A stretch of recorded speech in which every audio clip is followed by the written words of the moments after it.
ಶ್ರೀ ಮಹಾಲಿಂಗೇಶ್ವರ ಮಹಾಗಣಪತಿ ದೇವಸ್ಥಾನದ ವೈಭವದ ಬ್ರಹ್ಮಕಲಶೋತ್ಸವದ ಪೂರ್ವಭಾವಿಯಾಗಿ ಅನ್ನದಾನಕ್ಕೆ ನೀಡಲ್ಪಡುವ ಬೃಹತ್ ಹಸಿರು ಹೊರೆ ಕಾಣಿಕೆ ಮೆರವಣಿಗೆಯು ಜೀರ್ಣೋದ್ಧಾರ ಸಮಿತಿಯ ಅಧ್ಯಕ್ಷರಾದ ಪ್ರಕಾಶ್ ಶೆಟ್ಟಿ ಅಧ್ಯಕ್ಷತೆಯಲ್ಲಿ ಡಾ ದೇವಿಪ್ರಸಾದ್ ಶೆಟ್ಟಿ ಬೆಳಪು ಸಂಚಾಲಕತ್ವದಲ್ಲಿ ಪಡುಬಿದ್ರಿ ಗುಂಡ್ಲಾಡಿ ಕಟ್ಟೆಯಿಂದ ಆದಿತ್ಯವಾರ ಸಂಜೆ ಸಹಕಾರ ರತ್ನ ಡಾ ಎಂಎನ್ ರಾಜೇಂದ್ರ ಕುಮಾರ್ ಅವರು ಚಾಲನೆ ನೀಡಿದ್ದಾರೆ.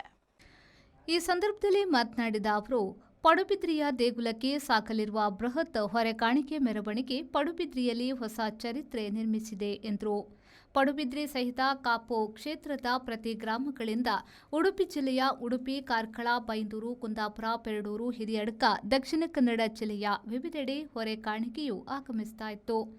ಕಾಪು ಹೊಸ ಮಾರಿಗುಡಿಯಿಂದ 99 ವಾಹನಗಳು, ಡಾ ಜಿ ಶಂಕರ್ ನೇತೃತ್ವದ ಮೊಗವೀರ ಮಹಾಜನ ಸಂಘ ಮತ್ತು ಉಚ್ಚಿಲ ಮಹಾಲಕ್ಷ್ಮಿ ಸನ್ನಿಧಾನದಿಂದ ಹೊರೆ ಕಾಣಿಕೆ, ಪಡುಬಿದ್ರಿ ಬಿಲ್ಲವ ಸಮಾಜ, ನವೋದಯ ಗ್ರಾಮ ವಿಕಾಸ ಚಾರಿಟಬಲ್ ಟ್ರಸ್ಟ್ ಮತ್ತು ಧರ್ಮಸ್ಥಳ ಗ್ರಾಮಾಭಿವೃದ್ಧಿ ಯೋಜನೆ, ಪುತ್ತಿಗೆ ಮಠ ಸಹಿತ ಅವಿಭಜಿತ ದಕ್ಷಿಣ ಕನ್ನಡ ಜಿಲ್ಲೆಯ ವಿವಿಧ ಸಮಾಜದ ಸಂಘ ಸಂಸ್ಥೆಗಳಿಂದ ಹೊರೆ ಕಾಣಿಕೆಗಳು ಸಮರ್ಪಣೆಗೊಂಡಿತ್ತು.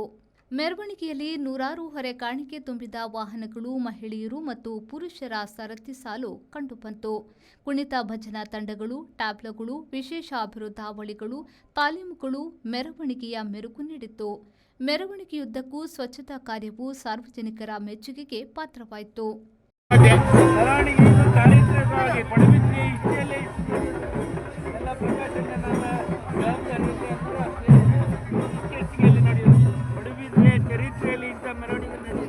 ಒಂದು ಕಾಪಿನಲ್ಲಿ ಇದೇ ರೀತಿಯಾಗಿದೆ.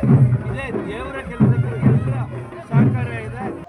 23ನೇ ತಾರೀಕಿನಂದು ಪಡುಬಿದ್ರಿ ಮಹಾಲಿಂಗೇಶ್ವರ ಮಹಾಗಣಪತಿ ದೇವರ ಬ್ರಹ್ಮ ಕಲಶೋತ್ಸವ ಶುರುವಾಗಿದೆ. ಆ ದಿನ ಆ ದೇವರು ಬಂಗಾರದ ದೇವರು, ಗಣಪತಿ ದೇವರು, ಬೆಳ್ಳಿಯ ದೇವರು, ಪಲ್ಲಕ್ಕಿ, ಅನೇಕ ಬಂಗಾರದ ಚಿನ್ನಾಭರಣಗಳು ದೇವರ ಮಡಿಯಲ್ಲಿದೆ.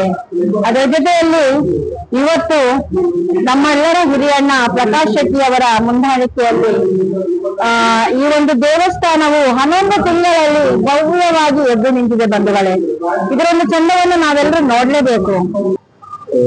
ಈ ಕೆಲಸ ಒಂಬ ತಿಂಗಳು ಕಂಪ್ಲೀಟ್ ಆದು ಅಂದ್ರೆ ಈಗಲೇ ಜೀರ್ಣೋದ್ಧಾರ ಸಮಿತಿದಾಗಲೇ ಅಂಚನೆ ಸೆಕ್ರೆಟರಿ ಆದದ್ದು ಈಗ ಅಧ್ಯಕ್ಷರಾಯನ ಪ್ರಕಾಶ್ ಶೆಟ್ಟಿನ ನೇತೃತ್ವಡು 1 ತಿಂಗಳು ಕಂಪ್ಲೀಟ್ ಮಾಡ್ಕೊಂಡಿಲ್ಲ ಬಂದ್ರೆ ಈಗಲೇ ಬಾರಿ ಸಂತೋಷ ಆಪುಂಡು. ಮಸ್ತ್ ಅಡೆತಡೆ ಅಂಡಲ ಪೂರ ಪೊರ್ಲುಡು ಆಂಡ್ ದೇವಸ್ಥಾನ ಇತ್ತ ಮಾತೆರ್ಲ ಬತ್ತು ತೂಪಿನಂಚ ಉಂಡು. ಅದೇನು ಪೊರ್ಲುಡು ಮೇಂಟೈನ್ ಮಲ್ಪುನ ಜವಾಬ್ದಾರಿಲ್ಲ ನನ್ನ ಆಡಳಿತ ಸಮಿತಿ ಧಾರ್ಮಿಕ ದತ್ತಿ ಇಲಾಖೆಗೊಂಡು ಪೊರ್ಲು ಮಲ್ತು ಕೊರ್ನೆ ಪೊರ್ಲುಡು ದೀವನ್ನಲ ಮೇಲೆ ಗ್ರಾಮಸ್ಥರಿಗೆ ಆಡಳಿತ ಸಮಿತಿಗೆ ಬಿಡ್ತೇನೆ. ಈಗ ಈ ಕೆಲಸ ಈಗಲೂ ಬಹುಶಃ ಒಂದು ಯೋಗ ಅಂತ ಭಾವಿಸ್ತೇನೆ. 1100 ವರ್ಷಗಳ ಇತಿಹಾಸ ಇರ್ತಕ್ಕಂಥ ಮಹಾಗಣಪತಿ ಮಹಾಲಿಂಗೇಶ್ವರ ದೇವಸ್ಥಾನದ ಬ್ರಹ್ಮಕಲಶೋತ್ಸವಕ್ಕೆ ಅಖಂಡವಾಗಿ ಈ ದೇವಸ್ಥಾನ ಸಿದ್ಧವಾಗಿದೆ. ವಿಶೇಷವಾಗಿ ಇಲ್ಲಿನ ಆಡಳಿತ ಸಮಿತಿಯವರು, ಬಂಜಾರ ಪ್ರಕಾಶ್ ಶೆಟ್ಟಿ ಅವರ ನೇತೃತ್ವದ ಜೀರ್ಣೋದ್ಧಾರ ಸಮಿತಿ, ಪರವೂರ ದಾನಿಗಳ ನೆರವಿನಿಂದ ಒಂದು ಅದ್ಭುತವಾದ ದೇವಸ್ಥಾನ ಇಲ್ಲಿ ಮೂಡಿ ಬಂದಿರುವಂತದ್ದು ನಮ್ಗೆಲ್ಲ ಹೆಮ್ಮೆ ಮೂಡಿಸತಕ್ಕಂಥ ವಿಚಾರ. ಹಾಗಾಗಿ ಸಜ್ಜನ ಸಮುದಾಯ ಒಂದೆಡೆ ಸೇರಿದಾಗ ಸಾರ್ಥಕ್ಯದ ಭಾವಕ್ಕೆ ಚಾಲನೆ ಸಿಗ್ತಾ ಅಂತ. ಹಾಗಾಗಿ ಒಂದು ಸಾರ್ಥಕ್ಯದ ಭಾವ ಕೂಡ ನಮ್ಮಲ್ಲಿ ಮೂಡ್ತಾ ಇದೆ. ಶಾಸಕನಾಗಿ ನನ್ನ ಸೌಭಾಗ್ಯ ಅಂತ ಭಾವಿಸ್ತೇನೆ. ಮತ್ತು ಉಚ್ಚಿಲದ ಮಹಾಲಕ್ಷ್ಮಿ ದೇವಸ್ಥಾನ ಇರ್ಬೋದು, ಕಾಪುವಿನ ಮಾರಿಯಮ್ಮ ದೇವಸ್ಥಾನ ಇರ್ಬೋದು, ಹಾಗೆಯೇ ಮಹಾಗಣಪತಿ ಮಹಾಲಿಂಗೇಶ್ವರ ದೇವಸ್ಥಾನ ಪಡುಬಿದ್ರಿ ಇರ್ಬೋದು, ಹಲವಾರು ದೇವಸ್ಥಾನಗಳು, ದೈವಸ್ಥಾನಗಳು, ಮೂಲಸ್ಥಾನಗಳು, ನಾಗಸ್ಥಾನಗಳು ಅಭಿವೃದ್ಧಿ ಕಾಣುವಂಥದ್ದು ಬಹುಶಃ ಅಲ್ಲೊಂದು ಕಡೆ ಧರ್ಮದ ಪುನರುತ್ಥಾನ ಆಗ್ತವೆ ಅನ್ನುವಂಥ ಭಾವ ನಮ್ಮದೆಲ್ಲ ನೋಡ್ತಾ ಇದೆ. ಪಡುಬಿದ್ರಿಯ ಒಂದು ಇತಿಹಾಸದಲ್ಲಿ ಪಡುಬಿದ್ರಿ ಮಹಾಲಿಂಗೇಶ್ವರ ಮಹಾಗಣಪತಿ ದೇವಸ್ಥಾನದ ಜೀರ್ಣೋದ್ಧಾರದ ಹೋದ ವರ್ಷದ ಏಪ್ರಿಲ್ ತಿಂಗಳಲ್ಲಿ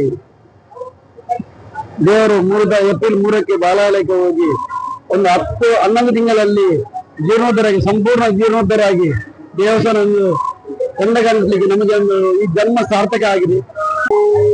ಪಡುಬಿದ್ರಿಯ ಮಹಾಲಿಂಗೇಶ್ವರ ಮಹಾಗಣಪತಿ ದೇವಸ್ಥಾನದ ಜೀರ್ಣೋದ್ಧಾರ ಬ್ರಹ್ಮಕಲಶ ಸಂದರ್ಭದಲ್ಲಿ ಡಾಕ್ಟರ್ ಪ್ರಕಾಶ್ ಶೆಟ್ಟಿ ಅವರ ನೇತೃತ್ವದಲ್ಲಿ ನಡೆಯುತ್ತಿರುವ ಈ ಸಂದರ್ಭದಲ್ಲಿ ಬಹಳಷ್ಟು ವಿಜೃಂಭಣೆಯಿಂದ ಕಾರ್ಯಕ್ರಮಗಳು ನಡೀತಿದೆ. ಇದರ ನೇರ ಪ್ರಸಾರ V4 ಚಾನೆಲ್ ನಲ್ಲೂ ನಡೀತಿದೆ.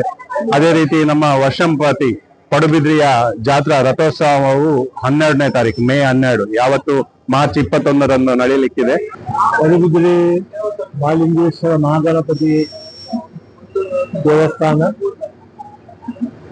ಈ ಒಂದು ದೇವಸ್ಥಾನಕ್ಕೆ 1300 ವರ್ಷ ಇತಿಹಾಸ ಇರುವಂತದ್ದು ಈ ಭಾಗದ ಎಲ್ಲ ಭಕ್ತರು ಗೊತ್ತಿರುವಂತಹ ವಿಷಯ. ಸುಮಾರು 10 ತಿಂಗಳಿಂದ 11 ತಿಂಗಳಿನ ಒಳಗೆ ಈ ದೇವಸ್ಥಾನದ ಪೂರ್ಣ ಕಾಮಗಾರಿ ಮುಕ್ತಾಯಗೊಂಡು ಇವತ್ತು ಬ್ರಹ್ಮಕಲಶೋತ್ಸವದಲ್ಲಿ 5ನೇ ದಿನದಲ್ಲಿ ನಾವಿದ್ದೇವೆ. 23ನೇ ತಾರೀಕಿಗೆ ಪ್ರತಿ ತಿಂಗಳಿಗೆ ಬ್ರಹ್ಮಕಲಶೋತ್ಸವ ಶುರುವಾಗಿದೆ. ಮೇ 4ನೇ ತಾರೀಕಿನೊಳಗೆ ಸುಮಾರು 12 ದಿನದ ಈ ಬ್ರಹ್ಮಕಲಶೋತ್ಸವಕ್ಕೆ ಬಹಳಷ್ಟು ಅದ್ದೂರಿಯಾಗಿ ವೈಭವವಾಗಿ ಐತಿಹಾಸಿಕ ಒಂದು ಕಾರ್ಯಕ್ರಮ ಇವಾಗ ನಡ್ಕೊಂಡು ಬರ್ತಾ ಇದೆ. ಭಕ್ತರು ಎಲ್ಲರಿಗೂ ಬಹಳ ಖುಷಿಯಿಂದ ಸಂತೋಷದಿಂದ ಈ ಕೆಲಸವನ್ನು ಮಾಡ್ತಾ ಇದ್ದಾರೆ. ಜೀರ್ಣೋದ್ಧಾರ ಸಮಿತಿ ಮತ್ತು ಬ್ರಹ್ಮಕಲಶೋತ್ಸವ ಸಮಿತಿಯ ಎಲ್ಲ ಸಮಿತಿಯ ಸಂಚಾಲಕರು ಮತ್ತು ಸರ್ವ ಸದಸ್ಯರು ಭವ್ಯ ಹೊರೆಕಾಣಿಕೆ ಚಾಲನಾ ಕಾರ್ಯಕ್ರಮದಲ್ಲಿ ಜೀರ್ಣೋದ್ಧಾರ ಸಮಿತಿಯ ಅಧ್ಯಕ್ಷರಾದ ಪ್ರಕಾಶ್ ಶೆಟ್ಟಿ, ಆಶಾ ಪ್ರಕಾಶ್ ಶೆಟ್ಟಿ, ಡಾಕ್ಟರ್ ದೇವಪ್ರಸಾದ್ ಶೆಟ್ಟಿ ಬೆಳಪು, ಕಾಪು ಶಾಸಕರಾದ ಗುರ್ಮೆ ಸುರೇಶ್ ಶೆಟ್ಟಿ, ಮಾಜಿ ಶಾಸಕ ಲಾಲಾಜಿ ಆರ್ ಮೆಂಡನ್, ಅದಾನಿ ಸಮೂಹದ ಸಂಸ್ಥೆಯ ಅಧ್ಯಕ್ಷ ಕಿಶೋರ್ ಆಳ್ವಾ, ಜಾಗತಿಕ ಬಂಟರ ಸಂಘದ ಅಧ್ಯಕ್ಷರಾದ ಐಕಳ ಹರೀಶ್ ಶೆಟ್ಟಿ, ದಕ್ಷಿಣ ಕನ್ನಡ ಮುಖವೀರ ಮಹಾಜನ ಸಂಘದ ಅಧ್ಯಕ್ಷರಾದ ಜಯಸಿ ಕೋಟ್ಯಾನ್, ಧಾರ್ಮಿಕ ಮುಖಂಡ ವಿಶ್ವ ಹಿಂದೂ ಪರಿಷತ್ನ ಪ್ರಮುಖರಾದ ಎಂಬಿ ಪುರಾಣಿಕ್, ಉಡುಪಿ ಜಿಲ್ಲಾ ಸಹಕಾರಿ ಯೂನಿಯನ್ನ ಅಧ್ಯಕ್ಷರಾದ ಜಯಕರ್ ಶೆಟ್ಟಿ ಇಂದ್ರಾಳಿ, ದೇವಳದ ಆನುವಂಶಿಕ ಮುಕ್ತೇಸರಾದ ರತ್ನಾಕರ್ ರಾಜ, ಅರಸು ಕಿನ್ನಕ್ಕ ಭಲ್ಲಾಳ್ ಪಡುಬಿದ್ರಿ ಬೀಡು, ಪೇಟೆಮನೆ ಭವಾನಿಶಂಕರ್ ಹೆಗ್ಡೆ, ಕೊರ್ನಯ್ಯ ಶ್ರೀಪತಿರಾವ್, ದಕ್ಷಿಣ ಕನ್ನಡ ಜಿಲ್ಲೆಯ ಸಂಚಾಲಕರಾದ Chandrahas Shetty Bantwal, Dayanand Hejmadi, Prakash Shetty Paduhithlu, Y N Ramachandra Rao, Kornaya Padmanabha Rao, Y Sudhir Kumar, Ganesh Kotian, Lokesh Shetty Bantwal, Santhoor Bhaskar Shetty, Ganesh Gujaran, Bhaskar K, Balaji, Yogish Shetty, Geethanjali Suvarna, Mamatha Shetty, Kapu Diwakar Shetty, Sugi Sudhakar Shetty, Naveen Chandra J Shetty, Y Sukumar, Muralinath Shetty, Puchchotu Beedu Chandrahas Shetty, Santosh Shetty Pallavi, Kalyan Shrikar Shetty, Arun Shetty Pathur, Sharan Kumar Mattu, Prakash Devadiga, Naveen N Shetty, ಕೊಳಕೆ Iruvattur, Bhaskar Kotian, Uday Kotian, Ramakant Rao, Nadikere Ratnakar Shetty, Vittala ಗುರಿಕಾರ, ಪ್ರಶಾಂತ್ ಶೆಣೈ, ಮಠಾರು ರತ್ನಾಕರ್ ಹೆಗ್ಡೆ, ಶಶಿಕಾಂತ್ ಪಡುಬಿದ್ರಿ, ವಿಶ್ವಾಸ್ ವಿ ಅಮೀನ್, ಅಶೋಕ್ ಸಾಲ್ಯಾನ್, ಕರುಣಾಕರ್ ಶೆಟ್ಟಿ, ಪ್ರಕಾಶ್ ಶೆಟ್ಟಿ ಪಾದಪೆಟ್ಟು, ವಿಶುಕುಮಾರ್ ಶೆಟ್ಟಿ ಬಾಲ್, ರಾಜೇಶ್ ಪಡುಬಿದ್ರಿ, ಪೇಟೆಮನೆ ಪ್ರಕಾಶ್ ಶೆಟ್ಟಿ ಮತ್ತಿತರರು ಉಪಸ್ಥಿತರಿದ್ದರು. ಪೊಲೀಸ್, ಆರೋಗ್ಯ, ಅಗ್ನಿಶಾಮಕ ದಳ ಇಲಾಖೆಗಳು ಕೂಡ ಸಹಕರಿಸಿದ್ದವು. Raviraj, V4 news, Padubidri.